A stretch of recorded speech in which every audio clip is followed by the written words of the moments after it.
그날 아침 요양원 앞은 평소와 달랐다. 정문 앞 도로에 낯선 차량이 하나, 그리고 또 하나 서서히 늘어났다. 그것도 전부 검은색, 창문이 짙게 선팅된 무언가를 숨기듯 서 있는 고급 차량들이었다. 처음엔 직원들도 대수롭지 않게 넘겼다. 어디 행사가 있나 보죠? 하지만 곧 이상함을 감지했다. 차량에서 내리는 사람들이 전부 정장을 입고 있었다. 심지어 몇몇은 소방복, 경찰 제복을 입고 있었고 어떤 이는 군인의 예복까지 입고 있었다. 도대체 요양원에 왜? 누가 퇴소하는데? 관리실에선 퇴소자 명단을 확인했다. 정병대? 직원들은 서로를 바라봤다. 그 어르신 가족도 없잖아요? 명절에도 한 번도 안 왔잖아. 이런 날이 오다니? 그는 평생 조용했다. 말수도 없고 남의 일에 나서지도 않았고 자신의 일도 말하지 않았다. 그런 그가 오늘 요양원을 떠나는 날이다. 그런데 요양원 앞엔 이미 차량이 37대 하나같이 차에서 내린 이들은 정중하게 서서 정문을 향해 고개를 숙였다. 그리고 누군가 입을 열었다. 조용한 톤이었지만 그 한마디에 간호사들은 몸을 얼어붙었다. 이분이 계시지 않았더라면 전 지금쯤 이 세상에 없었을 겁니다. 모두가 그 사람을 바라봤다. 소방복을 입은 남자, 눈에 눈물이 맺혀 있었고 손엔 오래된 노란 봉투 하나가 들려 있었다. 그 안엔 이름도 없는 한 장의 편지. 보낸 사람 병대, 받는 사람 살아있으라고 말해줬던 너. 그 순간 요양원 원장이 놀란 얼굴로 병대 어르신의 기록을 다시 들여다봤다. 그 안에는 이름도 연락처도 보호자도 없는 빈칸들 뿐이었다.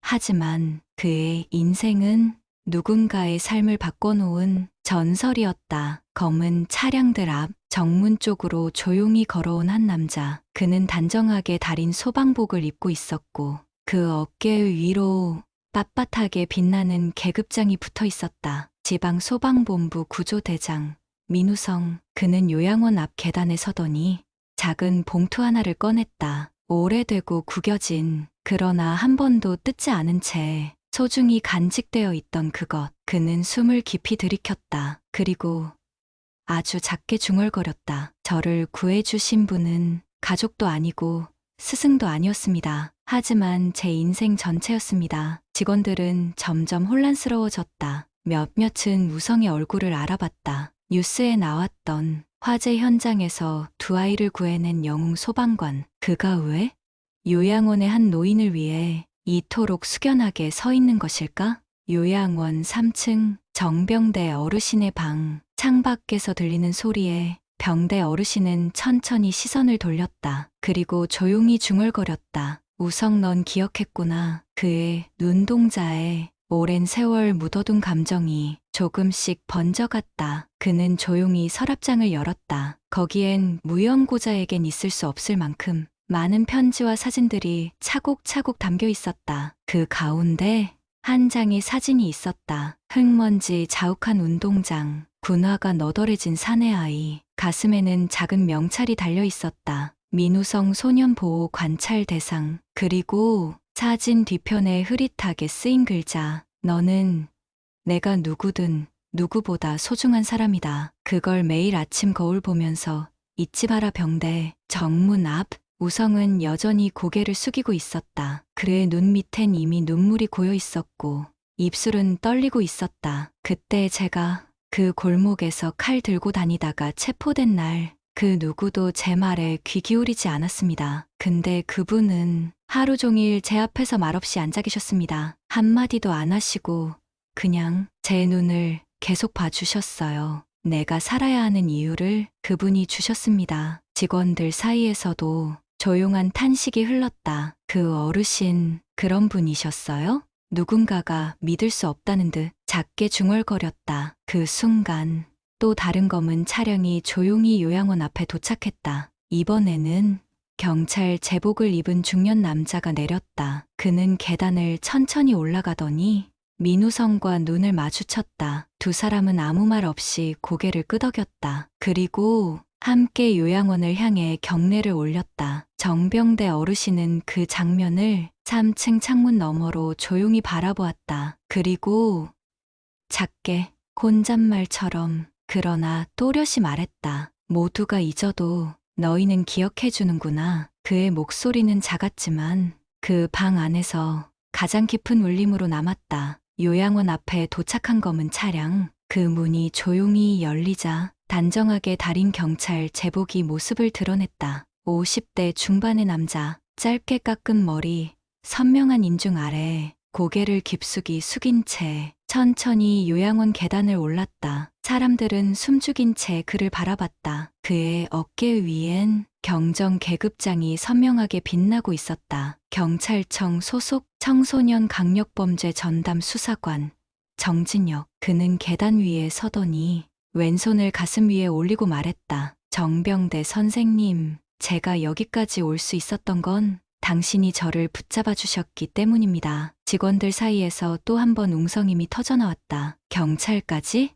도대체 정병대 어르신이 어떤 분이셨던 거야? 간호사 지우는 떨리는 손으로 차트를 넘기며 병대 어르신의 예전 기록을 다시 들여다봤다. 특이사항 없음, 가족 없음, 과거, 직업, 무직, 보호자 정보 없음. 하지만 지금 그를 위해 찾아온 사람들 중 이름만 들어도 알 법한 사람들이 줄을 서고 있었다.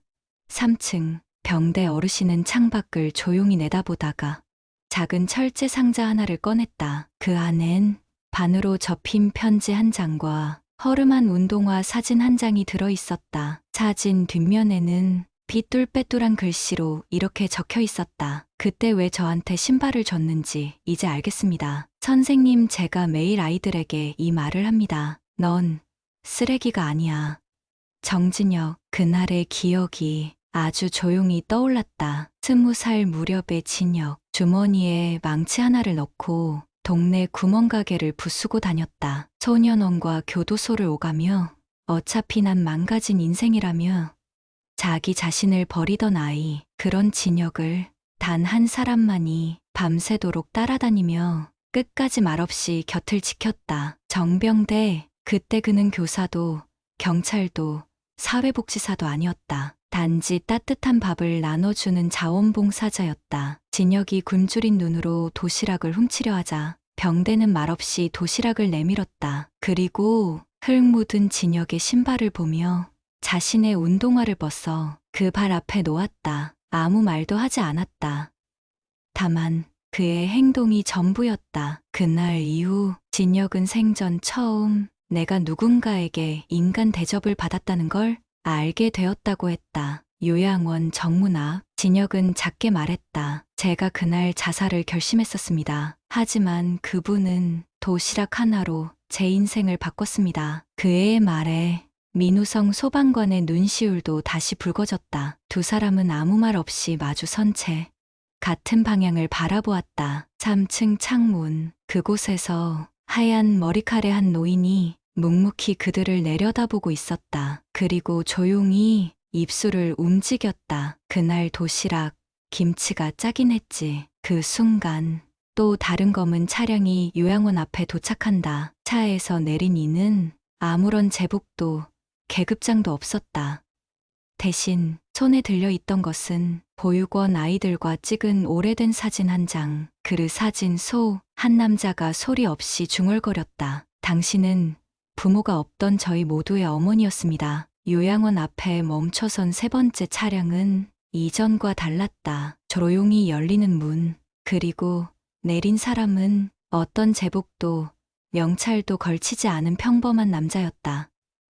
다만 그가 손에 들고 있는 사진 한 장은 이상하리만치 낡고 오래된 감정을 품고 있었다. 사진 속에는 17명의 아이들이 서 있었다. 낡은 옷, 헝클어진 머리, 그리고 그들의 뒤편 양손을 허리에 올린 한 남자. 미소는 없었지만 눈빛은 이상하게 따뜻했다. 그는 사진을 바라보다 조용히 중얼거렸다. 이게 제 인생의 시작이었습니다. 그는 천천히 계단을 올랐다. 낯선 이들이 그를 바라봤지만 그는 누구도 마주보지 않았다. 다만 한 걸음, 한 걸음, 마치 오랜 시간을 돌려 걷듯이 요양원 현관 앞에 멈춰섰다. 그리고 사진을 가슴에 꼭 안았다. 병대 선생님, 그땐 왜 그랬는지 몰랐습니다. 매주 보내주시던 책, 매달 바꿔주시던 운동화, 그리고 매년 10월 그 편지. 간호사 지우는 더 이상 참지 못하고 요양원장에게 물었다. 원장님, 대체 정병대 어르신은 누구세요? 이분들은 왜 다 그분을 선생님이라 부르죠? 원장은 무언가 기억난 듯 서류함을 뒤졌다. 기록엔 무직으로 되어 있는데 그러다 오래된 종이 한 장을 꺼냈다. 봉투 안에는 성림지역 아동센터 특수교육봉사자라는 명함이 하나 들어 있었다. 그리고 그 아래엔 흐릿한 사인 정병대 3층 병대 어르신의 방. 그는 오래된 상자를 하나 꺼냈다. 그 안엔 책 제목이 적힌 노트 한 권과 아이들 이름을 손글씨로 적은 리스트가 있었다. 김하민 아낌없이 주는 나무, 이태석, 소나기, 조민서, 가시고기, 박은지, 괭이부리말 아이들. 그렇게 54권의 책 제목과 54명의 이름. 어르신은 조용히 그 노트를 쓰다듬었다. 다들 어디서 잘 살고 있나 모르겠네. 정문 앞 사진을 들고 온 남자. 그는 이름을 말했다. 이강률입니다. 초등학교 3학년 때 어머니가 교통사고로 돌아가시고 아버지한테 버림받아 성림 아동센터에 갔습니다. 그때 저희 방에 이상한 상자가 도착했어요. 상자 안엔 책이 있었고 책 속엔 손편지가 있었죠. 강률아, 넌 이제부터 너 자신을 내가 믿어야 한다. 세상에 쓸모없는 아이는 없다. 그 글씨가 너무 삐뚤빼뚤해서 처음엔 어린아이가 쓴 줄 알았습니다. 근데 그 글을 매달 받으면서 전 처음으로 울었습니다. 지켜보던 우성대장 그리고 진혁 경정도 고개를 숙였다. 그들 또한 그 글을 받은 적 있었다. 세 사람은 같은 남자에게 다른 이름으로 다른 방식으로 그러나 같은 사랑을 받았던 것이다. 그 순간 또 다른 차량이 도착했다. 이번엔 SUV. 그리고 그 안에서 내린 사람은 한 아이의 손을 잡고 있었다. 작은 아이는 고개를 숙인 채 꼭 쥔 손 안에 편지 한 장을 들고 있었다. 정병대 어르신은 조용히 창밖을 바라보았다. 요양원 앞. 이번엔 한 여성이 SUV에서 내렸고 그 옆에 선아이가 있었다. 아주 작고 아주 말없는 아이. 머리는 흐트러져 있었고 손엔 편지 한 장을 꼭 쥐고 있었다. 병대는 그 모습을 보며 자신도 모르게 손을 가슴에 얹었다. 그리고 그 아이를 처음 봤던 날이 떠올랐다. 10년 전 비 오는 날이었다. 그날도 그는 작은 보육원에 책과 간식을 배달하러 갔다. 한켠에서 우산도 없이 비에 젖은 아이가 운동장 모서리에 웅크리고 있었다. 말이 없었고 눈도 마주치지 않았다. 보육원 교사는 말했다. 말을 안 해요. 버려진 지 며칠 됐는데 자기 이름도 안 가르쳐줘요. 정병대는 아무 말도 하지 않고 자신이 들고 온 가방에서 작은 그림책을 꺼내 아이 앞에 놓았다. 그리고 작은 종이컵에 따뜻한 물 한 컵을 따라 함께 두고 돌아섰다. 그날 이후 그 아이는 그가 오는 날만 되면 멀리서 지켜보며 기다렸다. 말은 없었지만 눈빛만은 따라왔다. 그리고 어느 날 병대는 아이 앞에 편지 한 장을 놓고 돌아왔다. 넌 아직 말하지 않아도 괜찮아. 하지만 언젠가 그 말들이 너의 울타리가 되길 바란다. 그 아이가 지금 10년이 지나 그 편지를 쥔 채 다시 내 앞에 서 있다. 병대 어르신은 눈을 감았다. 그 순간 자신이 지나온 모든 날이 가슴 깊숙한 곳에서 고동치듯 올라왔다. 이름도 부모도 모르던 아이였지. 지금은 얼마나 자랐을까. 문득 병대 어르신은 자신의 책상 서랍을 열었다. 그 안엔 오래된 편지 봉투 하나가 있었다. 받는 사람 없음, 보낸 사람 없음. 하지만 그는 알고 있었다. 그 편지는 언젠가 그 아이에게 전해질 것임을. 그는 떨리는 손으로 그 편지를 꺼내 가슴에 꼭 안았다. 창밖. 그 아이는 요양원 정문 앞에 멈춰 섰고 주머니에서 자그마한 편지 하나를 꺼냈다. 편지 봉투에는 누구의 이름도 쓰여 있지 않았지만 오직 한 문장이 적혀 있었다. 병대 할아버지, 저 이제 말할 수 있어요. 정병대 어르신의 시선이 창밖의 한 아이에게 고정돼 있었다. 흔들리는 눈빛, 꼭 쥔 편지, 그리고 입술을 세게 깨문 채 망설이는 모습. 10년 전 비 맞은 운동장 한 구석에서 한마디도 내뱉지 않던 그 아이. 이제는 입술이 파르르 떨리고 있었다. 그 순간 아이는 편지를 꺼내 들었다. 작은 손가락 끝이 떨리고 있었지만 그 안에 담긴 단어들은 도저히 외면할 수 없는 힘을 가졌다. 아이의 편지. 병대 할아버지, 처음에 전 사람을 믿지 않았어요. 믿는 사람한테 버림받은 게 제일 먼저 배운 세상이었거든요. 근데요, 할아버진 날 보고도 놀라지 않았어요. 말 안 해도, 나쁜 말 해도, 거짓말을 해도 그냥 계속 와주셨죠. 할아버지, 저 이제 다시 살아보고 싶어요. 그 말을 제 입으로 하고 싶었어요. 요양원 앞 한순간 모든 이들의 시선이 그 아이에게로 쏠렸다. 소방대장 민우성도, 경정 정진혁도, 그리고 사진을 품에 안고 있던 강률도 숨을 멈춘 채 그 작디 작은 목소리에 귀를 기울였다. 그리고 그 순간 요양원 3층 창문이 조용히 열렸다. 정병대 어르신이 처음으로 창밖으로 몸을 내밀었다. 햇빛에 반사된 하얀 머리칼, 주름진 이마 아래 작은 미소가 번졌다.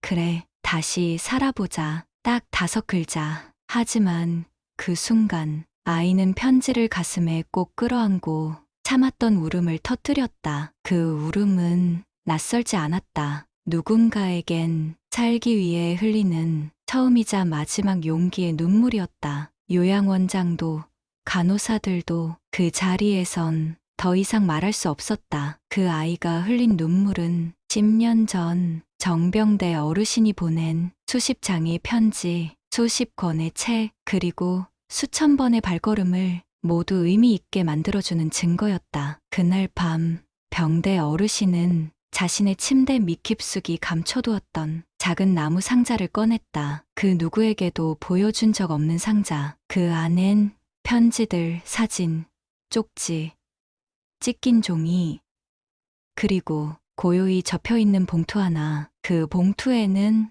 이름 대신 딱 한 문장만 적혀 있었다. 당신이 기억해준다면 내 삶은 헛되지 않았습니다. 바로 그 순간 또 다른 인물이 요양원에 도착한다. 흰 정장, 짧은 머리, 주름진 눈가. 그녀는 정문에서 멈춰섰다. 그리고 말했다. 전 그분의 유일한 피부치입니다. 요양원 정문 앞 또 한 대의 차량이 멈춰섰다. 흰 정장, 정제된 머리칼, 또박또박 다듬어진 구두 소리. 조용히 문을 연 그 여자는 눈을 감은 채 손바닥을 조용히 가슴 위에 얹었다. 그리고 말했다.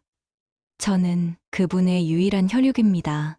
순간 주변의 공기가 바뀌었다. 민우성 소방대장, 정진혁 경정, 이강률, 그리고 아이까지 모두가 멈춰섰다. 정병대에게 자식이 있었단 말인가? 그런데 왜 단 한 번도, 단 한마디도 그 누구에게도 말하지 않았던 걸까? 요양원 원장도 간호사도 누구 하나 그녀의 얼굴을 본 적이 없었다. 원장이 떨리는 목소리로 물었다. 성함이 어떻게 되시죠? 그녀는 낮게 고개를 숙이며 답했다. 정지은입니다. 그리고 조용히 꺼낸 가족관계 증명서 한 장. 그 서류 위 정병대부 정지은 차 3층. 병대 어르신은 그 이름을 듣는 순간 잠시 숨이 멎는 듯 손에 쥔 편지를 떨어뜨릴 뻔했다. 지은이 아직도 선명했다. 마지막으로 등을 돌린 날 딸이 울부짖던 뒷모습. 아빠는 왜 엄마한테도 나한테도 말을 안 해요? 왜 아무 말도 안 하냐고요? 그리고 그렇게 멀어진 시간 33년. 그동안 병대는 단 한 번도 누구에게도 그녀가 자신의 딸이라는 말을 하지 않았다. 말할 자격이 없다고, 버릴 수밖에 없었던 사람이라고 스스로를 죄인이라 믿으며 침묵으로 견뎌낸 시간. 정지은은 떨리는 손으로 주머니에서 작은 종이 조각을 꺼냈다. 오래된 진료 기록지. 1992년 6월. 정지은 PTSD 판정. 그녀는 말했다. 어머니가 돌아가신 날, 아버지는 아무 말 없이 손을 놓고 병원을 나가셨어요. 그 뒤로 저는 아버지를 죽은 줄로만 알았습니다. 그런데 말입니다. 그녀의 목소리가 부러진 듯 떨렸다. 제가 오늘 아버지께 드리러 온 편지가 있습니다. 요양원 안.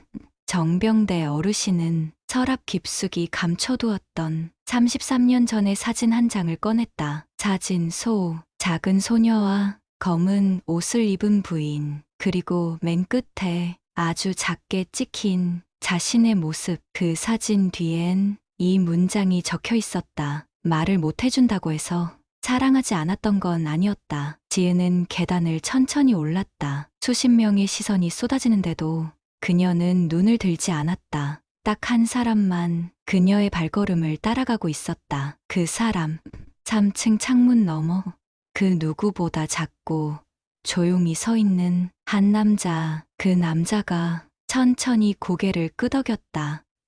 지은아, 미안하다. 그 순간 병대 어르신의 손에서 한 봉투가 떨어졌다. 열지도 못한 채 세월을 품은 편지 한 장. 그 편지엔 딱 두 문장만 적혀 있었다. 지은아, 내가 너를 찾지 않은 게 아니라 너를 지킬 수 없어서였다. 요양원 복도, 정병대 어르신의 방 앞. 지은은 손에 쥔 봉투를 내려다보다 조용히, 그리고 천천히 문을 열었다. 방 안은 고요했다. 햇살은 창문을 타고 바닥을 스쳤고 정병대는 작은 상자 하나를 품에 안고 앉아 있었다. 그녀의 발소리에 어르신이 고개를 들었다. 딱 3초 그들은 서로의 눈을 마주쳤다. 숨이 막히는 순간 지은이 먼저 입을 열었다. 그 말은 33년 동안 식지 않았던 한흔 그 자체였다.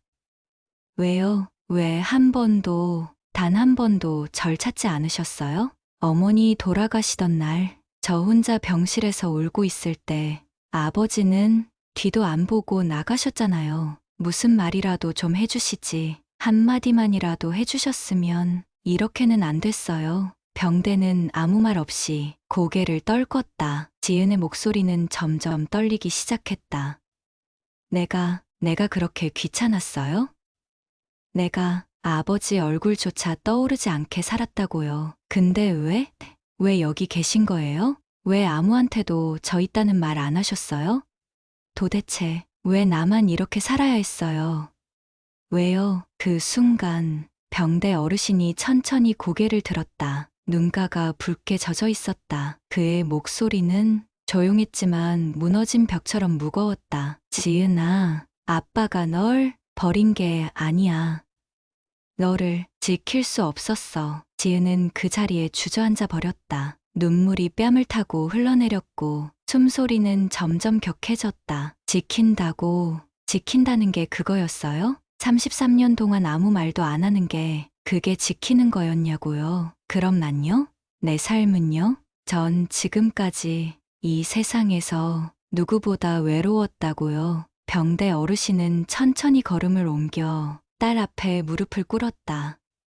그리고 떨리는 손으로 그녀의 손을 덮었다. 미안하다. 내 엄마 떠난 날. 나는 내가 너를 해칠지도 모른다는 두려움에 도망쳤다. 그땐 말하는 법도, 사랑을 표현하는 법도 몰랐어. 나는 그저 버려졌던 아이로 자랐고 아빠라는 자격이 나에겐 없다고 믿었어. 지은은 흐느낌을 멈추지 못한 채 고개를 떨궜다. 그러나 그 손은 떨면서도 아버지의 손을 놓지 않았다. 한참을 그렇게 울다 지은이 말했다. 근데 왜 여기 오신 분들한테는 그렇게 많은 걸 주셨어요? 그 아이들한텐 편지도, 책도, 말도 다 하셨잖아요. 왜 나한텐 안 하셨어요? 정병대 어르신은 잠시 눈을 감았다. 그리고 상자 하나를 지은에게 건넸다. 너한테도 준비했었다. 매년 편지를 썼어. 근데 그걸 보낼 용기가 끝내 나질 않더라. 상자 안엔 33통의 편지가 날짜별로 정리되어 들어 있었다. 한 해도 빠짐없이. 하지만 단 한 통도 전해지지 않은 채로 지은은 그 상자를 품에 안고 마치 무너지는 듯 오열했다. 그날 밤 요양원 정문에는 다시 줄지어 차량들이 서기 시작했다. 그리고 그 안엔 과거의 진실을 알고 있는 마지막 인물이 천천히 모습을 드러냈다. 요양원 복도, 문이 닫힌 병대 어르신의 방 안은 숨소리조차 들리지 않았다. 정지은은 그가 건넨 상자 안의 편지들을 한 장 한 장 꺼내며 손끝을 떨었다.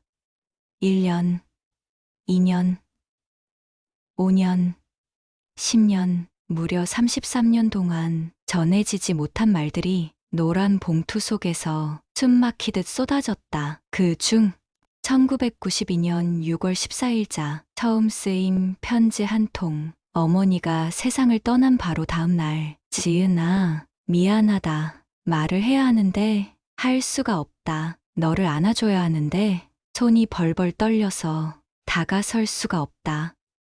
그날 그는 병실에서 딸을 뒤로 한 채 조용히 돌아섰다. 하지만 아무도 몰랐다. 그가 병원을 나간 직후 정신과 진료를 받으러 스스로 병동에 들어갔다는 걸. 비공개 병원 기록 요약 1992년 6월 15일 환자명 정병대 증상 심각한 우울 및 체리 반응 상태 아내의 죽음 이후 실어증 증세 감정 단절 주 진술 내가 딸에게 상처를 줄까 두렵다. 나도 우리 아버지처럼 될까 봐 무섭다. 33년 전 정병대는 한 번도 딸을 안아준 적 없던 자신의 아버지를 떠올렸다. 남자는 약해지면 안 돼. 말로 하지 마.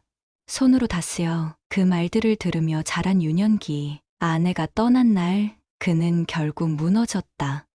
자신도 아버지처럼 될까봐, 감정을 잃은 괴물이 될까봐 딸에게서 스스로 등을 돌렸다. 요양원 방 안 병대 어르신은 지은을 향해 천천히 말했다. 내가 나를 용서하지 않아도 괜찮다. 하지만 내가 널 안 떠났다면 내 안에 있던 어둠이 너를 삼켰을지도 몰라. 그게 33년 동안 내가 너에게 줄 수 있었던 유일한 보호였어. 지은은 더 이상 울지 않았다. 그저 말없이 그의 말들을 가슴 깊이 새겼다. 어떤 고백은 이해보다 시간이 먼저 흐른다. 그녀는 아주 조용히 그의 손을 잡고 말했다. 아버지, 그날 저는 버림받았다고 믿었지만 오늘은 사랑받았다고 믿어볼게요. 그 순간 요양원 정문이 다시 열렸다. 이번엔 수척한 몸을 지팡이에 의지한 한 남성이 모습을 드러냈다. 그는 입을 열자마자 말했다. 정병대 씨, 그동안 잘 계셨습니까? 전 그날 선생님을 신고했던 사람입니다. 요양원 앞 천천히 걸어 들어오는 한 남자, 역게 휘어진 어깨, 눈 밑깊은 주름, 그리고 손에 쥔 한 장의 오래된 서류. 그는 정병대 어르신의 이름을 부르지도 않고 문 앞에서 멈춰섰다. 여기 계시네요. 정병대 씨, 전 30년 전 당신을 신고했던 사람입니다. 순간 정지은이 멍하니 그를 바라봤다. 지금 막 겨우 아버지와 마음을 맞춘 참인데 도대체 무슨 말인가. 남자는 떨리는 손으로 서류를 건넸다. 30년 전 제출된 임명제보서. 성림지역 아동센터 내 자원봉사자 정병대. 특정 아이들에게 과도한 접근, 정서적, 정신적 개입 우려됨. 정지은, 무슨 말씀이세요? 저분이 무슨... 남자는 말했다.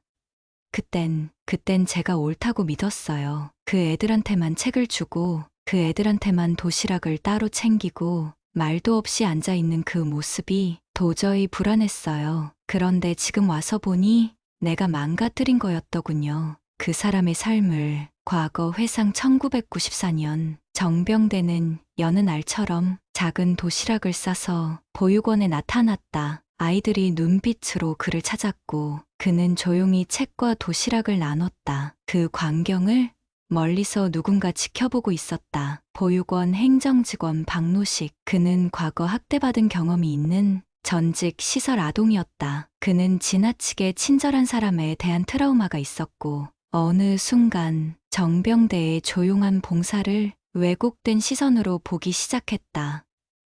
그리고 그는 익명으로 의심 신고서를 보냈다. 결과는 정병대의 자원봉사 정지, 아동센터 출입 금지, 아이들과의 모든 연결 차단, 무고였지만 아무도 그를 보호해주지 않았다. 정병대 어르신은 그저 고개를 떨군 채 작은 한숨만 내쉬었다. 아직도 그날이 꿈 같다. 단 하루 만에 내가 쌓아온 모든 관계가 도려져 나갔으니까. 근데 말이야, 그날 아이들이 나 안 찾아와줘서 나는 오히려 다행이라 생각했어. 그 애들도 함께 의심받을까봐. 박노식은 주저앉았다.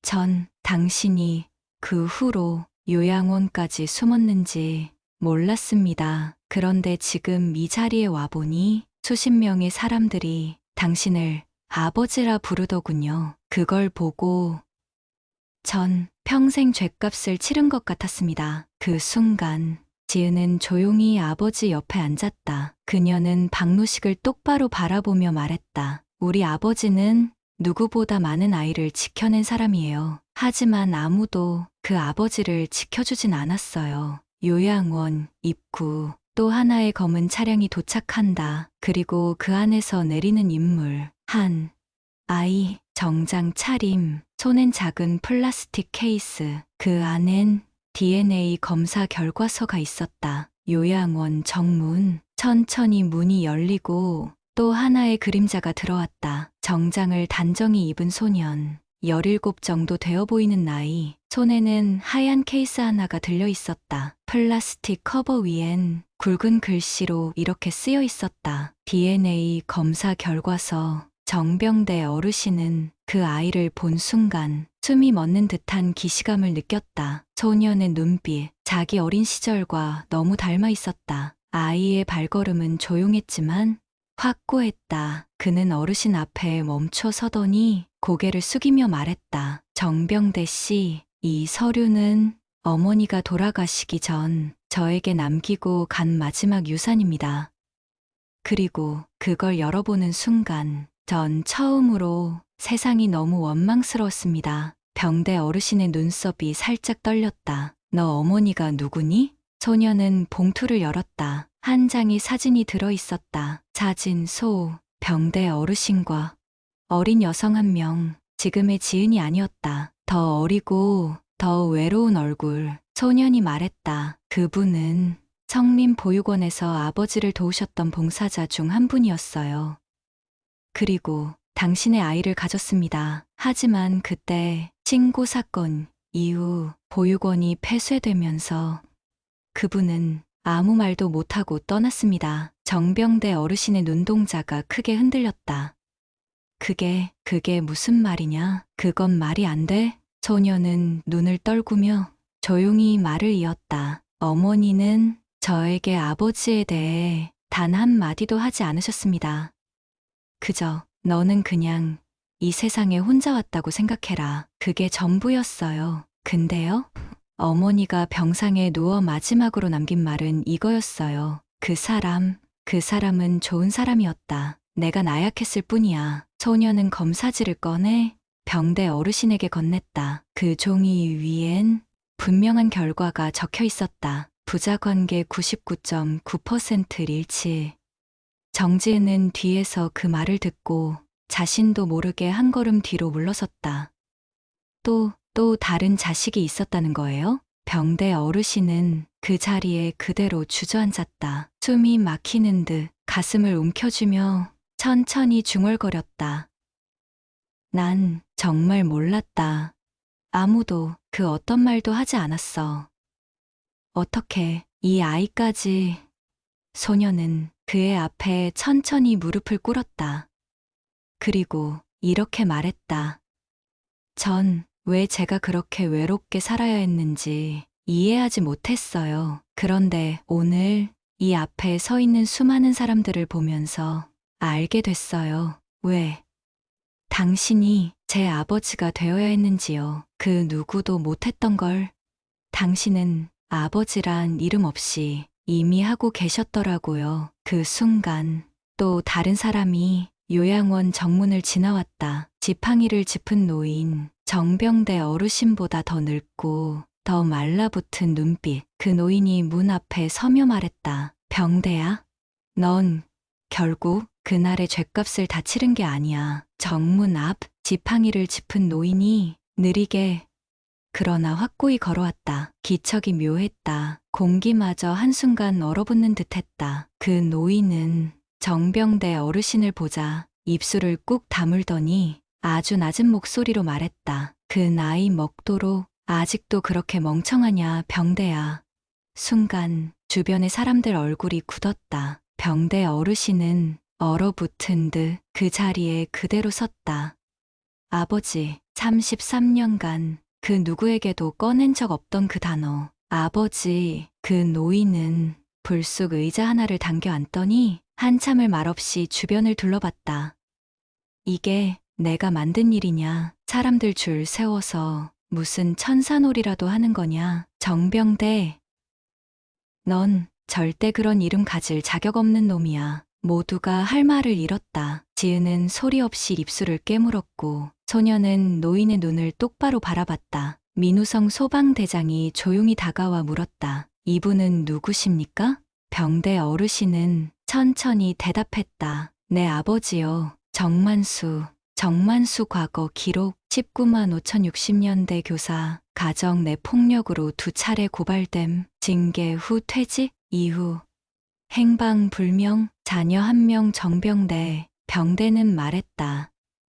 나는 어릴 때부터 감정이라는 걸 배워본 적이 없었습니다. 혼났고 맞았고 말을 배운 게 아니라 침묵을 배웠습니다. 그리고 나도 내가 그럴까봐 겁이 났습니다. 정만수는 콧방귀를 뀌듯 웃었다. 그 겁 때문에 넌 자식 하나 제대로 못 키운 거다. 그 겁 때문에 넌 사랑을 주는 척하면서도 결국 다 버리고 도망쳤지. 그러면서 지금 와서 이 요양원에서 뭘 증명하려는 건데? 그 말에 병대는 처음으로 고개를 똑바로 들었다. 눈이 흔들리지 않았다. 그게 내가 오늘 이 자리에서 당신을 보러 온 이유입니다. 당신이 나에게 주지 않았던 것들, 나는 그걸 누군가에게 남기고 싶었습니다. 정만수는 그 순간 입술을 꾹 깨물었다.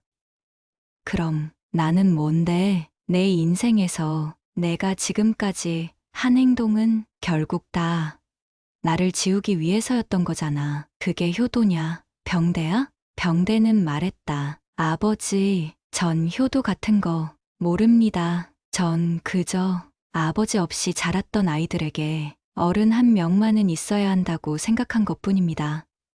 그게 당신이 내게 남긴 공백이었고 내가 평생을 걸어 만든 의미였습니다. 지은은 눈시울을 붉히며 물었다. 왜 지금까지 말씀 안 하셨어요? 이런 가정이셨다는 걸. 병대는 딸을 바라보며 조용히 말했다. 창피해서요. 그리고 그렇게 살고 싶지 않았거든. 그래서 말을 하지 않았습니다. 사랑한다는 말도, 미안하다는 말도, 고맙다는 말도 그저 할 줄을 몰랐어요. 그 순간 정만수가 조용히 가슴을 움켜쥐며 의자에서 고개를 숙였다. 노인의 어깨가 작게 떨렸다. 그걸 이 나이 되니까 이제야 알겠다.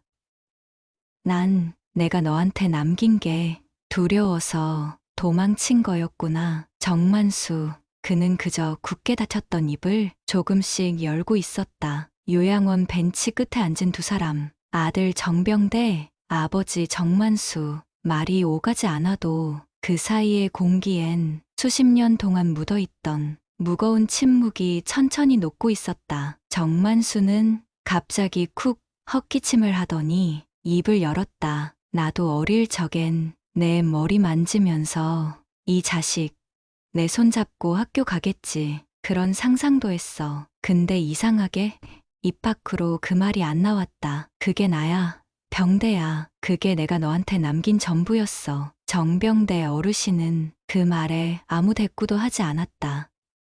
그저 천천히 자리에서 일어나 자신보다 더 늙어버린 아버지 앞에 무릎을 꿇었다. 조용히, 아주 조용히. 그리고 말했다. 그래도 아버지였어요. 나는 아직도 그걸 부정하지 못했어요. 그 순간 정만수의 눈가가 슬며시 흔들렸다. 그는 눈을 질끈 감으며 작게 중얼거렸다. 병대야, 고맙다. 내가 날 그냥 아버지라고 불러준 거, 그거 하나면 됐다. 요양원 마당 한편 지켜보던 사람들의 눈가도 조용히 젖어 있었다. 지은은 입을 막은 채 눈을 떴고 소녀는 고개를 숙이며 살짝 고개를 떨었다. 누구도 방해하지 않았다. 그 순간만은 세상에서 가장 늦은 화해의 순간이었다. 그러나 그때였다. 멀리서 요양원 안을 향해 누군가 급하게 뛰어들어왔다. 요양원 간호사 지훈, 숨을 몰아쉬며 소리쳤다. 정병대 어르신, 큰일 났어요. 방 안에 사람이 쓰러져 있어요. 모두가 순간 얼어붙었다. 가장 먼저 움직인 건 정병대. 무릎을 털고 일어나 지팡이도 없이 그대로 뛰기 시작했다. 33년 만에 아버지에게 처음 아버지라 부른 날, 그날 그의 방 안에서 무언가가 쓰러진 채 발견되었다. 달려간 병대 어르신은 방문을 열고 깊게 숨을 들이쉬었다. 방 안 바닥에 쓰러진 건 아이, 그날 DNA 검사지를 들고 왔던 소년이었다. 의식이 없었다. 숨이 가쁘게 들락거렸고 이마에는 식은땀이 맺혀 있었다. 지은은 놀라 소리쳤다. 119 불러요. 빨리요. 누군가는 이미 전화기를 꺼내 들었고 민우성 소방대장은 전문적이고 침착하게 응급체크를 시작했다. 맥박 약합니다. 산소 포화도 떨어지는 것 같아요. 쇼크 반응, 당뇨나 빈혈 가능성도 있어요. 병대 어르신은 그 아이의 손을 덥석 잡았다. 안 돼, 안 된다. 너 이제 막 내 아들이라고 말했는데 이제 와서. 그의 음성은 처음 보는 눈물에 젖어 있었다. 제발, 지금은 아니야. 아직 넌 살아야 해. 그 순간 소년의 입에서 작은 한마디가 떨리듯 흘러나왔다. 아버지. 그리고 다시 의식이 끊겼다. 구급차 사이렌 소리가 요양원 마당을 가로질렀다. 소년은 무의식 상태로 실려나갔고 정병대 어르신은 말없이, 그러나 눈동자 하나로 그를 따라 나섰다. 누가 말려도 누가 붙잡아도 그는 물러서지 않았다. 응급실 하얀 불빛 아래 소년의 얼굴은 창백했고 숨소리는 불규칙하게 이어졌다. 의사는 말했다. 고열과 과호흡, 기저질환이 있었던 것으로 보입니다. 아이 몸에 장기적인 영양 결핍과 빈혈, 그리고 극심한 스트레스 반응이 있습니다. 정지은은 그 말을 듣고 놀란 얼굴로 물었다. 그렇게 어린데? 어떻게 그런 상태가? 민우성 소방대장이 대신 말했다. 혹시 그 아이가 살아온 환경, 누구도 책임져 주지 않은 삶이 아니었을까요? 정병대 어르신처럼요. 병대 어르신은 한동안 말이 없었다. 그저 의자에 앉아 아이를 바라보고만 있었다. 그러다 문득 의자가 삐걱이는 소리와 함께 그는 천천히 무릎을 꿇었다. 조용히, 아무도 시키지 않았는데 자연스레. 아무리 늙은 무릎이지만 그는 아이 머리맡에 조심스럽게 손을 얹었다. 그리고 삶에서 처음으로 입을 열었다. 하느님이든 신이든 누군가가 듣고 있다면 제발 이 아이를 제발 살려주세요. 전 그동안 누구한테도 빈 적 없었습니다. 사람도 세상도 신도. 그저 참고, 그저 견디고, 그저 사라지길 기다렸습니다. 하지만 지금은 살아야 하는 이유가 생겼습니다. 그의 목소리는 떨렸고 손끝도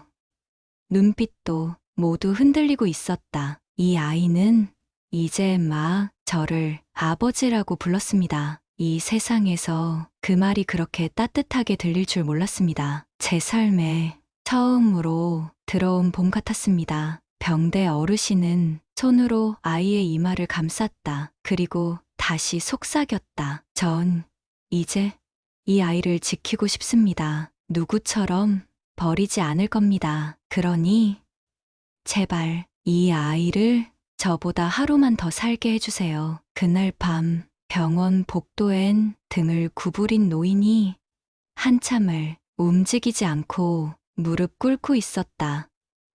마치 세상의 죄와 고통이 자기 혼자에게 남겨진 것처럼. 그리고 그 시각 요양원에서는 정병대 어르신의 방을 정리하던 직원이 책상 밑 깊숙한 서랍에서 한 봉투를 발견했다. 봉투엔 아무 글씨도 없었다.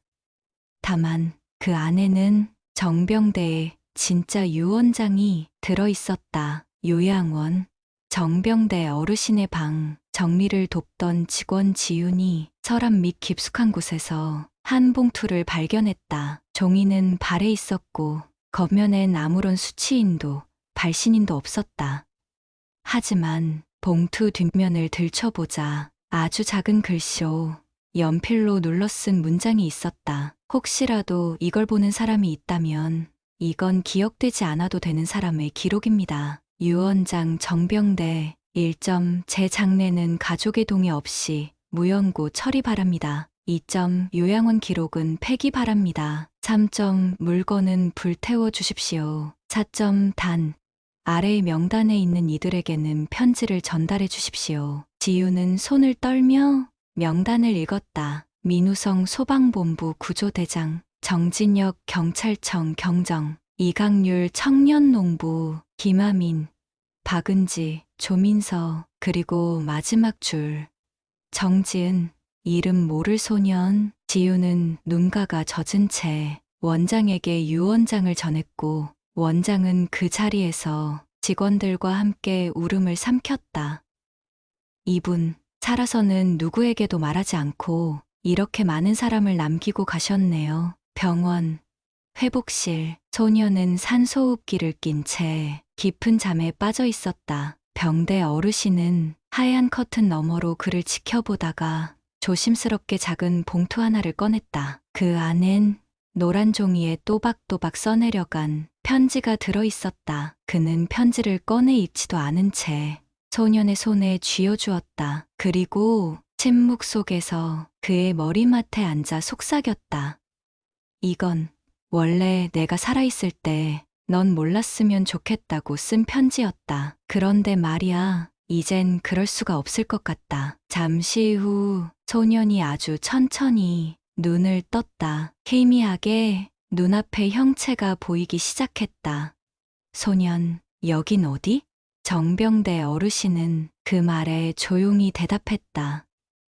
아빠가 내 옆에 있어주는 곳이다. 소년은 눈을 깜박이며 그 말이 무슨 뜻인지 이해하려 했다. 하지만 곧 손 안에 쥐어진 편지를 느끼고 천천히 그것을 펼쳤다. 그리고 글씨를 읽기도 전에 눈물이 먼저 쏟아졌다. 나는 너에게 무언가를 줄 자격도 없고 아버지라는 말도 해선 안 되는 사람이라 생각했다. 하지만 너를 처음 봤을 때 나는 처음으로 내가 누군가의 보호자가 될 수도 있다는 말도 안 되는 착각을 했다. 그 착각이 지금은 내 전부다. 소녀는 고개를 돌렸다. 병대 어르신이 작은 미소로 그를 바라보고 있었다. 소년, 이제 아빠라고 불러도 돼요? 병대. 그래, 이제는 내가 그 말을 기다리고 있었다. 그날 요양원 마당에 정병대 어르신이 이름도 밝히지 않았던 수많은 아이들의 이름이 흰 종이에 하나씩 쓰이기 시작했다. 그리고 그 종이 위에는 딱 한 문장이 적혀 있었다. 이 아이들은 내가 세상에 있었다는 증거입니다. 그날 이후 요양원 우편함에는 하루가 멀다 하고 답장이 도착하기 시작했다. 정병대 어르신의 유언장에 따라 한 명에게 전달된 작고 얇은 봉투들, 그 속엔 특별한 말도 현금도 선물도 없었다. 오직 한 장 직접 쓴 손편지. 편지 중 일부 발췌. 너는 여전히 빛나는 사람이다. 지금 힘든 건 내 잘못이 아니야. 어른이 된다는 건 상처를 품은 채 버텨내는 일이란다. 내가 널 기억한다는 걸 이젠 내가 기억해줬으면 좋겠다. 편지를 받은 사람들은 하나둘 요양원으로 찾아왔다. 수원에서 온 전직 소방관 민우성, 부산에서 올라온 사회복지사 박은지, 전남 해남에서 올라온 농부 이강률,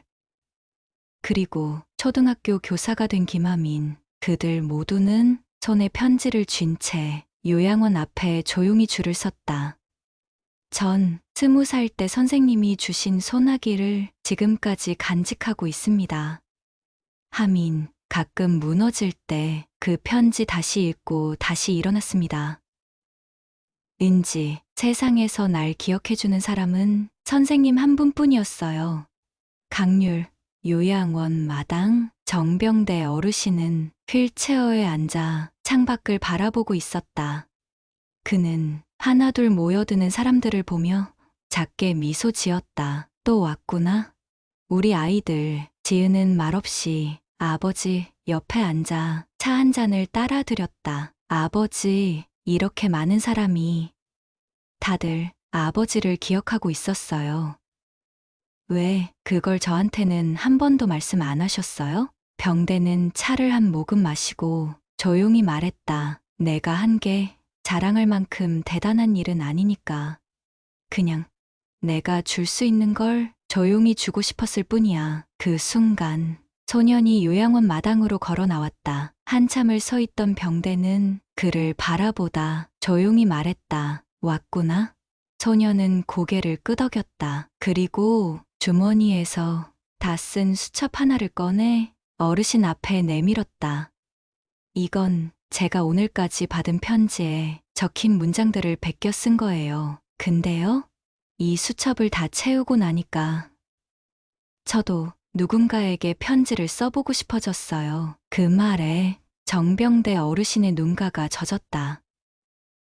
그래, 그게 내가 너한테 남기고 싶었던 전부야. 다음 세상에선 우린 서로 처음부터 편지로 시작하는 관계였으면 좋겠다. 그날 저녁 요양원 앞에는 길게 늘어선 사람들 사이로 작은 테이블이 하나 놓였다. 테이블 위엔 정병대 어르신께 드리는 답장 쓰는 곳, 이라는 팻말이 붙어 있었고 옆에는 종이와 펜이 준비돼 있었다. 그리고 그날 밤 도착한 첫 답장 한 장. 선생님, 당신이 제게 해준 그 한마디 때문에 지금도 저는 살아 있습니다. 늦은 오후 요양원 앞 작은 테이블.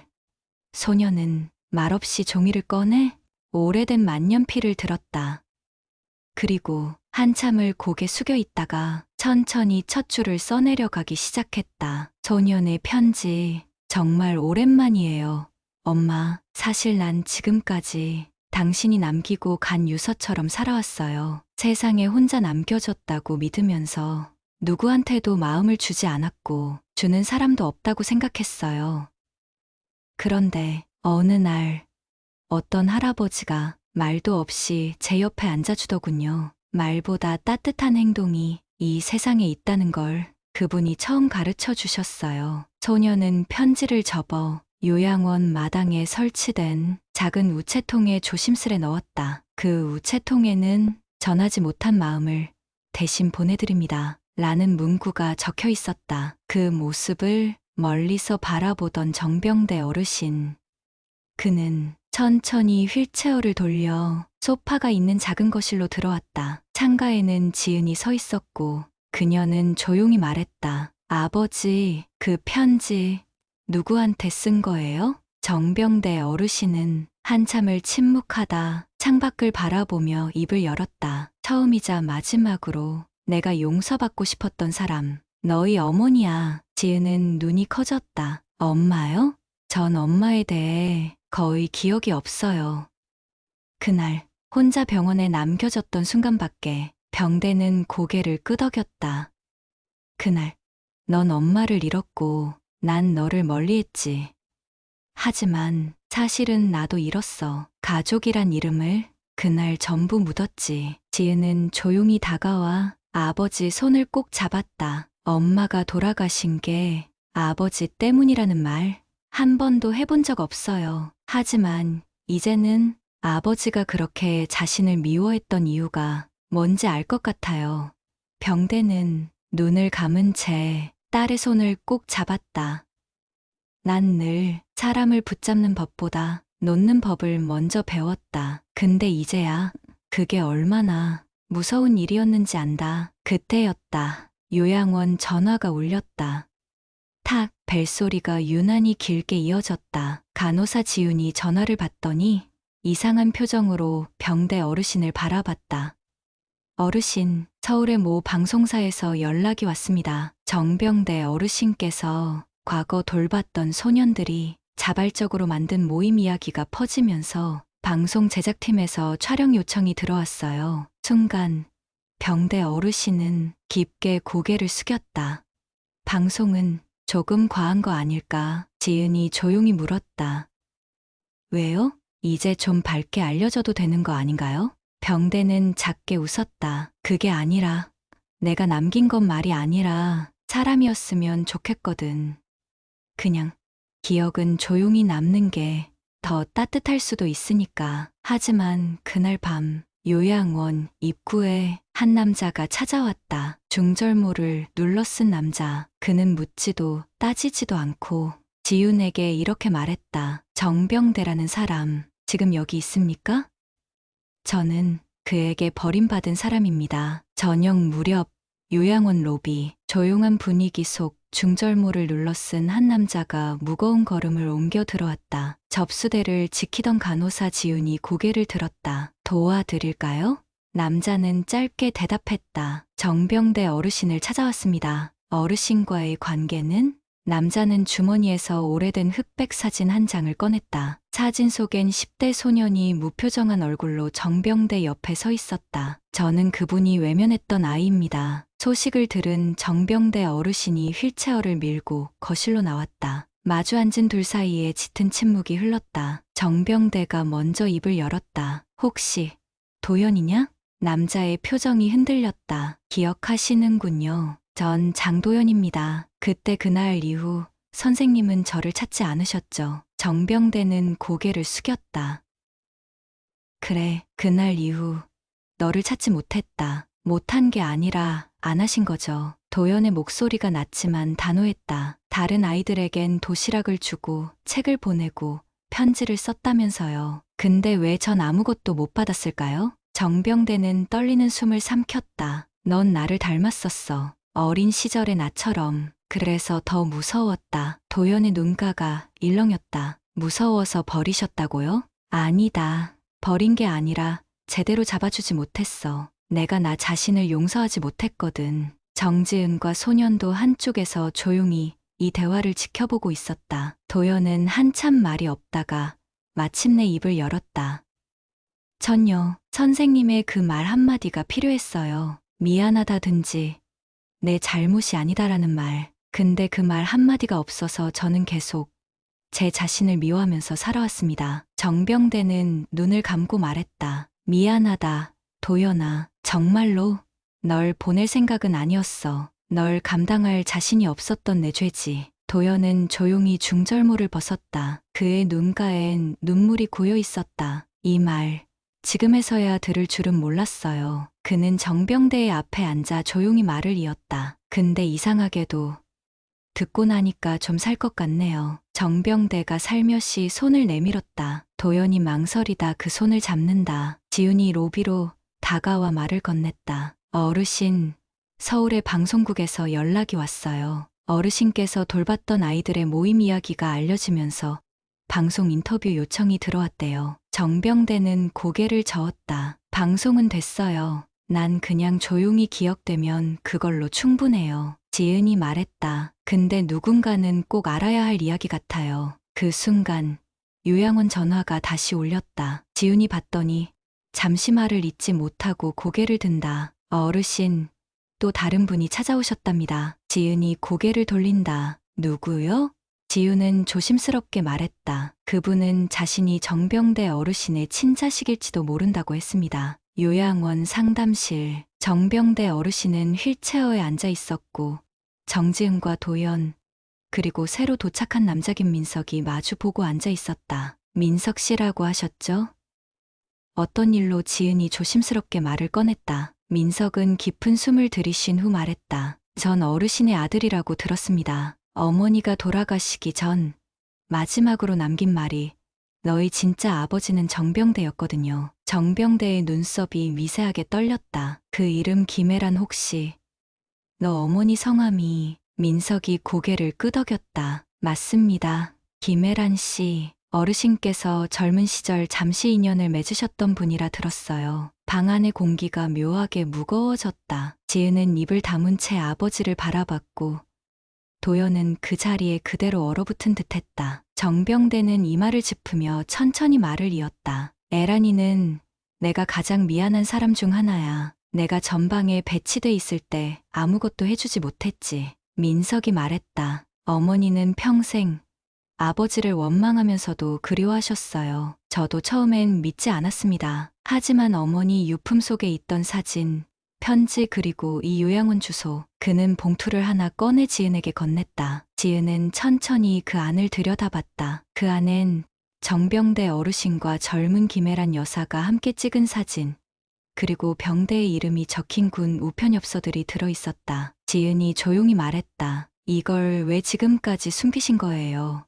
아버지? 정병대는 한참을 말없이 있다가 툭 내뱉듯 말했다. 그때 난 누굴 책임질 자신이 없었어. 너희 어머니한테도 그리고 민석이 어머니한테도. 도연이 조용히 말했다. 어르신, 당신이 살린 사람만큼 상처도 남겼다는 걸 지금에서야 보여주시네요. 민석은 테이블 위에 놓인 물컵을 바라보다 고개를 들었다. 저는 원망하러 온 게 아닙니다. 다만 어머니가 왜 그토록 그 이름을 놓지 못했는지 알고 싶었어요. 정병대는 민석의 눈을 똑바로 마주 보았다. 그건 내 어머니가 나보다 더 단단했던 사람이기 때문일 거야. 난 도망쳤고 너희 어머니는 기다렸지. 순간 소년이 상담실 문을 조심스럽게 열었다. 죄송합니다. 방해되면 안 되는데 그냥 물어보고 싶은 게 있어서요. 모두의 시선이 그에게 향했다. 소년은 약간 떨리는 목소리로 말했다. 그럼 진짜 아들이 따로 있는 거예요?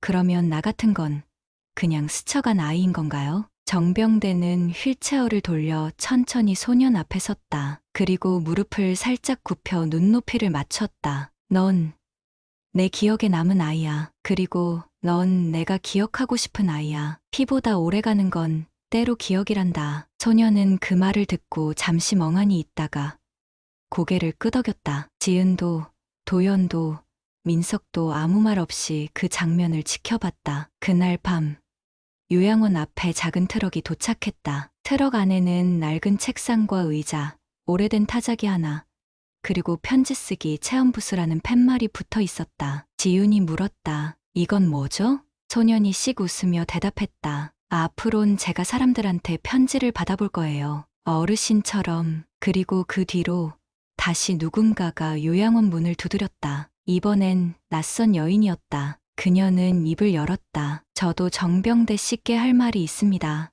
요양원 상담실 문 앞, 낯선 여인의 한 손은 문 손잡이를 쥔 채 잠시 머뭇거리고 있었다. 지은이 먼저 입을 열었다. 죄송하지만 혹시 성함이? 여인은 가늘게 떨리는 목소리로 말했다. 정병대 씨께서 저희 어머니에게 남긴 물건이 있습니다. 정병대의 시선이 그녀에게 멈췄다. 너는 혹시 선아 딸인가? 여인의 눈이 커졌다. 그 이름을 기억하세요? 정병대는 힘겹게 숨을 쉬며 말했다. 기억하지 못한다면 그게 더 죄였을 거야. 선아는 나한테 마지막으로 편지를 썼던 사람이야. 그 말에 도연과 민석, 지은 모두의 시선이 여인에게 쏠렸다. 여인은 조심스럽게 가방 안에서 오래된 노트를 꺼냈다. 겉표지는 낡고 빛발에 있었고 모서리는 다 달아 있었다. 그녀는 그것을 천천히 상담실 탁자 위에 올려놓았다. 이건 저희 어머니가 쓰신 일기장이에요. 마지막 몇 장은 어르신께 보냈던 편지들을 찢지 않고 붙여놨더라고요. 지은이 조심스럽게 한 장을 펼쳤다. 누렇게 변한 종이엔 삐뚤빼뚤한 손글씨로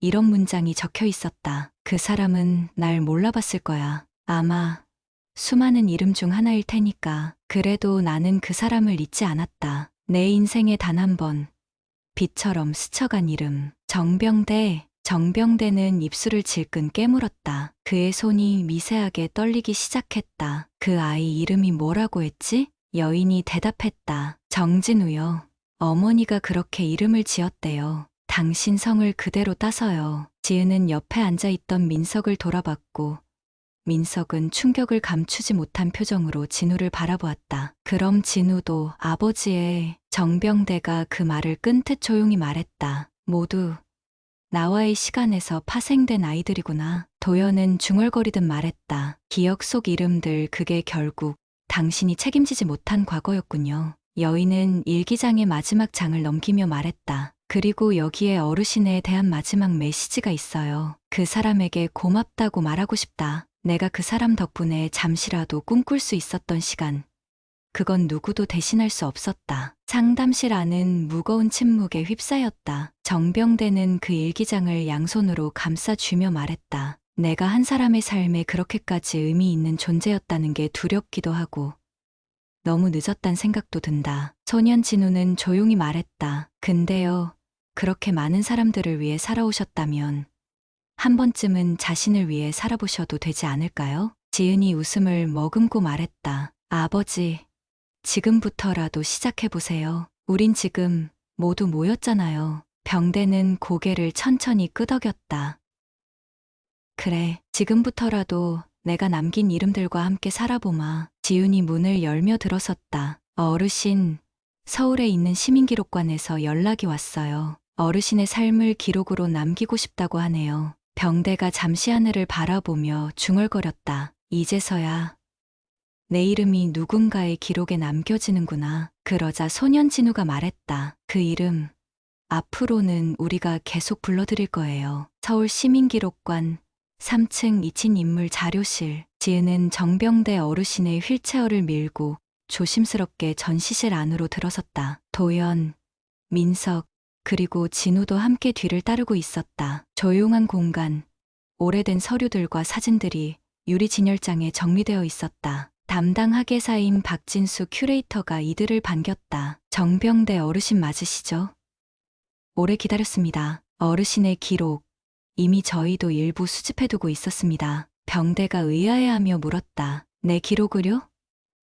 나는 아무것도 남기지 않았는데. 큐레이터가 작은 서류 박스를 가져왔다. 오래된 주민운동회 사진, 초등학교, 교사 시절 학생 명단, 그리고 군 복무 시절 아이들에게 보낸 그림 엽서 복사본. 도연이 엽서 하나를 집어들었다. 이건 저한테도 보냈던 것과 똑같은 그림이네요. 지은은 손끝으로 낡은 명단 하나를 가리켰다. 그 명단엔 손글씨로 적힌 아이들의 이름 사이에 흐릿한 낙서처럼 이런 메모가 있었다. 진우 선화의 아이 혹은 나의 아이 기억할 것. 진우가 그걸 보고 움찔했다. 이건 진짜로 저를 기억하고 계셨던 거네요? 병대는 말을 잇지 못했다. 눈동자만 서성이는 그를 대신해 큐레이터가 설명했다. 이 자료는 어르신이 직접 제출하신 것이 아니라 그분을 기억하는 제자와 동료들이 자발적으로 보내주신 것들입니다. 민석이 물었다. 그럼 이런 기록이 남아있다는 사실도 어르신은 모르셨던 건가요?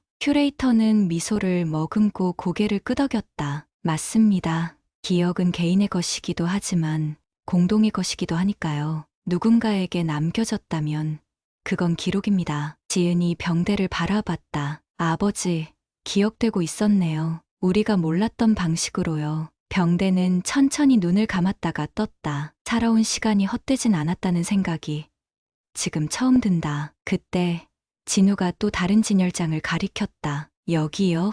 이 편지 어르신의 손글씨 아닌가요? 큐레이터가 고개를 돌렸다. 그 편지요? 놀랍게도 발신자는 이름을 밝히지 않았지만 수신인은 전주 보육원 김은실 원장이었습니다. 1986년 날짜로요. 정병대가 숨을 멈추는 듯 굳었다. 은실, 그 사람은? 지은이 조심스럽게 물었다. 누구예요?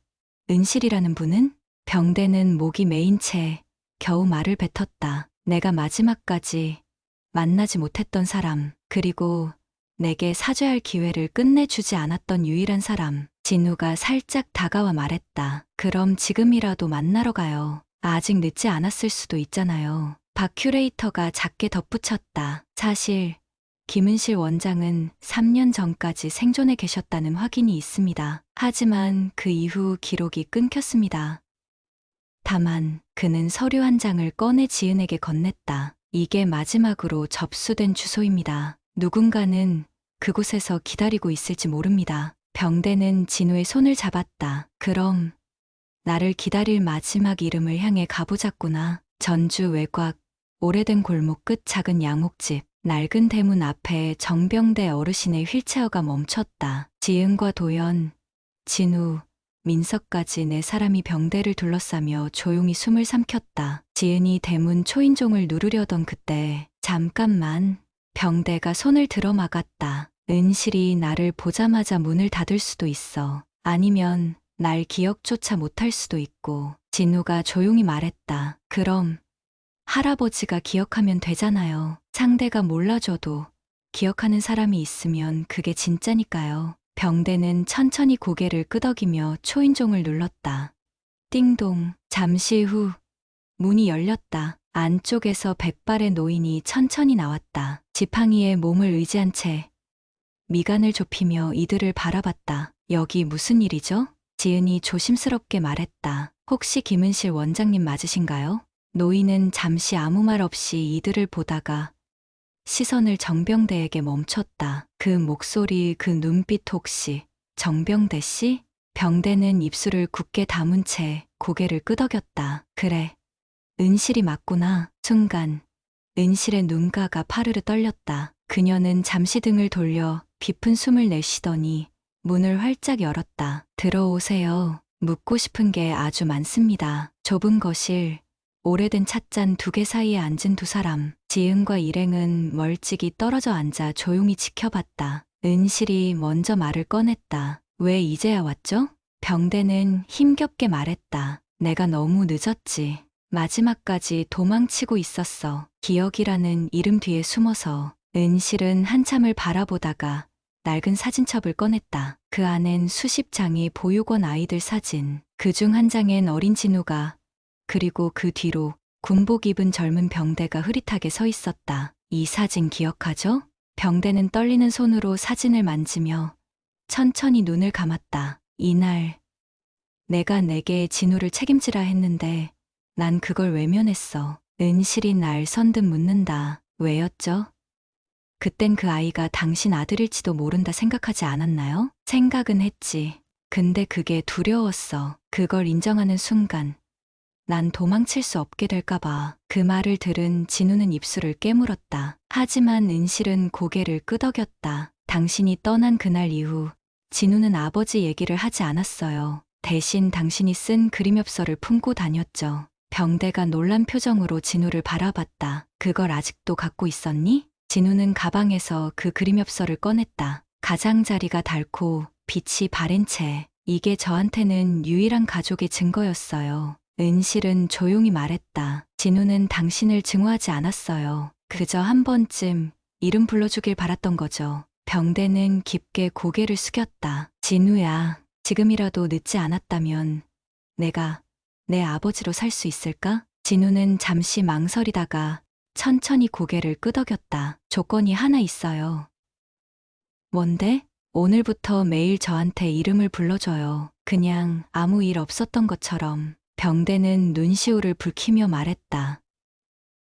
그래, 진우야. 우리 진우 내 아들. 은실의 눈에 눈물이 고였다. 이젠 늦지 않았네요. 서울로 돌아온 정병대 어르신은 다시 요양원에 잠시 들렀다. 그날 이후 그의 얼굴엔 이전과는 다른 평온함이 스며 있었다. 지은이 조심스럽게 말했다. 아버지, 시민기록관에서 연락이 왔어요. 어르신께서 원하신다면 기억의 집이라는 이름으로 회고 전시를 열고 싶다고 합니다. 병대는 잠시 눈을 감았다가 고개를 끄덕였다. 나 같은 사람의 이야기를 누가 보겠냐 싶었는데 이제는 보여줘야 할 이유가 생겼구나. 그는 곧장 손으로 작은 수첩 하나를 꺼냈다. 그 안에는 그가 만났던 수많은 사람들의 이름이 정갈하게 적혀 있었다. 이 사람들이 내가 기억해야 할 이름들이다. 이 중 몇 사람은 이미 세상을 떠났고 몇은 여전히 어딘가에서 살아가고 있겠지. 도연이 말했다. 그 이름들을 모두 초대해보면 어떨까요? 어르신이 마지막으로 인사하고 싶은 사람들 말이에요. 병대는 잠시 생각하다가 미소를 머금으며 고개를 끄덕였다.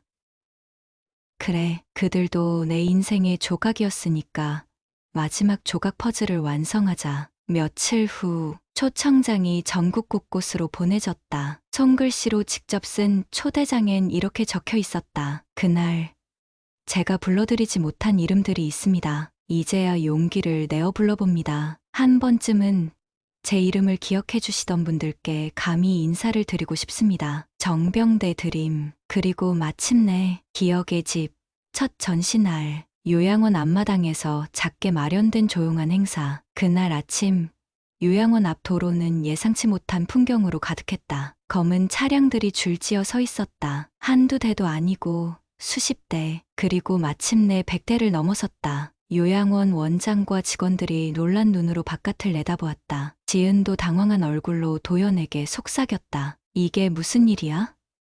우리가 초대한 사람은 많아도 100대까지는 아닌데. 그때였다. 문이 열리고 한 사람씩 정장을 입은 노인들이, 그리고 중년의 남녀들이, 아이를 데려온 젊은 부부들이 모습을 드러냈다. 어떤 이는 군복을 입은 채 거수경례를 했고, 어떤 이는 휠체어를 밀며 병대를 향해 깊은 인사를 올렸다. 병대는 그들 하나하나의 얼굴을 보며 작게 속삭였다. 기억한다. 너도. 지훈이 병대에게 다가와 조용히 귀띔했다. 어르신, 이분들 거의 대부분이 과거 어르신의 도움을 받았던 사람들이랍니다. 직접 찾아오진 못해도 자녀나 손주가 대신 온 경우도 있대요. 그 순간 병대의 눈에 눈물이 고였다. 내가 그렇게 많은 사람의 기억 속에 남아 있었던 거구나. 진우가 그의 곁에 앉아 손을 꼭 잡았다. 그리고 지금도 이 자리에 남아 있어요. 아빠라는 이름으로요. 도연이 천천히 무대를 안내했다. 기억의 집.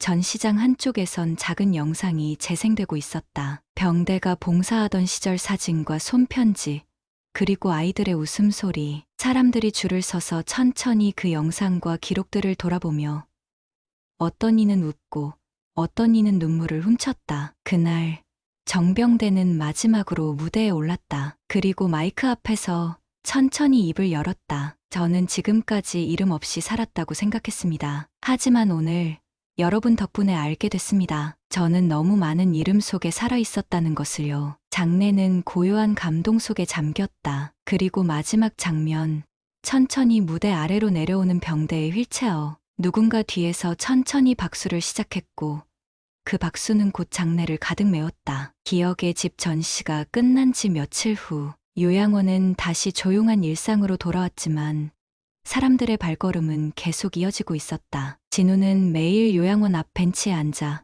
병대가 적어놓은 수첩을 넘기곤 했다. 그 안엔 단순한 이름들이 아니라 살아온 시간이 담겨 있었다. 지은이 조심스럽게 물었다. 진우야, 너 앞으로 어떻게 할 생각이니? 진우는 수첩을 덮으며 고개를 들었다. 기록을 남기고 싶어요. 누군가의 이름을 그냥 잊히지 않게. 지은은 잠시 말이 없었다가 가만히 미소를 지었다. 너답다. 진우는 시민기록관에 인턴 신청서를 냈고 며칠 뒤 합격 통보를 받았다. 그 소식을 듣고 병대는 흐뭇한 얼굴로 고개를 끄덕였다. 잘 됐다. 이젠 내가 해줄 수 있는 건 조금씩 이름을 너에게 넘기는 일이지. 그날 밤 진우는 병대의 병실에서 조용히 녹음기를 켰다. 아빠, 오늘부터 매일 밤 당신이 기억하는 이름 하나씩 들려주세요. 이 이야기가 사라지지 않게 내가 계속 이어갈게요. 병대는 눈을 감은 채 잠시 생각에 잠기다가 조용히 말했다. 그럼 첫 번째 이름은 조만식이다. 내가 처음으로 구조한 아이, 그리고 날 처음으로 아저씨라고 불러준 아이. 진우는 조용히 녹음을 멈추며 웃었다. 오늘도 시작됐네요. 기억의 집. 며칠 뒤 병대는 요양원 중정의 정원에서 작은 모임을 가졌다. 그는 여전히 휠체어에 있었지만 표정은 환하고 또렷했다. 지은, 도연, 진우, 그리고 요양원 동료 몇 명이 모인 자리. 병대는 모두를 바라보며 천천히 말했다. 나는 이제야 알았어요. 이름이란 건 그 사람을 다시 부를 수 있는 두 번째 생명이라는 걸. 그래서 이제 나는 두렵지 않습니다. 그 말에 한참 침묵이 흘렀고 누구보다 조용히 앉아있던 지훈이 말했다. 어르신은 우리 모두의 이름을 살려주셨어요. 그러니까 저희가 마지막으로 어르신의 이름을 불러드릴 차례예요. 그날 밤 요양원 전체에 작은 벽화가 그려지기 시작했다. 한쪽 벽엔 수많은 이름들이 정성스럽게 새겨졌고 그 중심에는 이렇게 적혀 있었다. 정병대, 이름 없는 이들을 위해 마지막까지 이름을 기억한 사람. 그날 밤 요양원 복도는 유난히 조용했다. 창밖에 가로등 불빛이 하얀 커튼 사이로 길게 스며들고 병대의 병실엔 작은 숨소리만이 맴돌았다. 진우는 병대 곁에 앉아 있었다. 그의 손을 꼭 잡고 무릎 위엔 녹음기와 병대의 수첩이 놓여 있었다. 아빠, 오늘도 마지막 이야기 들려주세요. 병대는 눈을 천천히 떴다. 숨을 길게 내쉰 뒤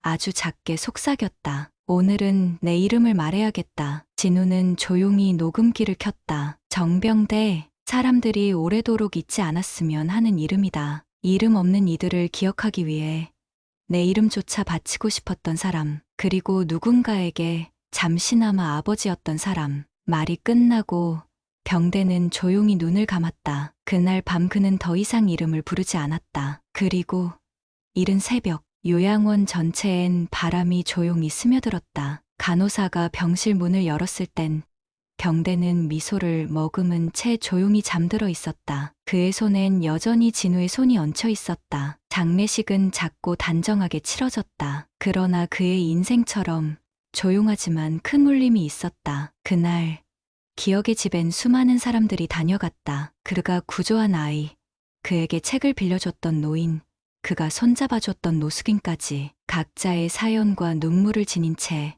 하나의 이름 앞에 고개를 숙였다. 며칠 후 진우는 병대의 수첩을 정리해 시민기록관에 기증했다. 그리고 정병대의 기록은 이름의 방이라는 작은 전시관으로 이어졌다. 그 방엔 한 문장이 적혀 있었다. 이름을 잊지 않은 사람, 정병대. 그는 우리 모두에게 기억이라는 선물을 남겼다. 진우는 여전히 요양원 앞 벤치에 앉는다. 그날처럼 누군가의 이름을 적으며, 그리고 가끔 병대가 남긴 수첩의 빈칸에 자신의 손으로 이름 하나를 써넣는다. 정병대, 나의 아버지. 이야기는 그렇게 끝나지 않는다. 어딘가에서 또 누군가의 이름을 부르고 있는 사람이 있는 한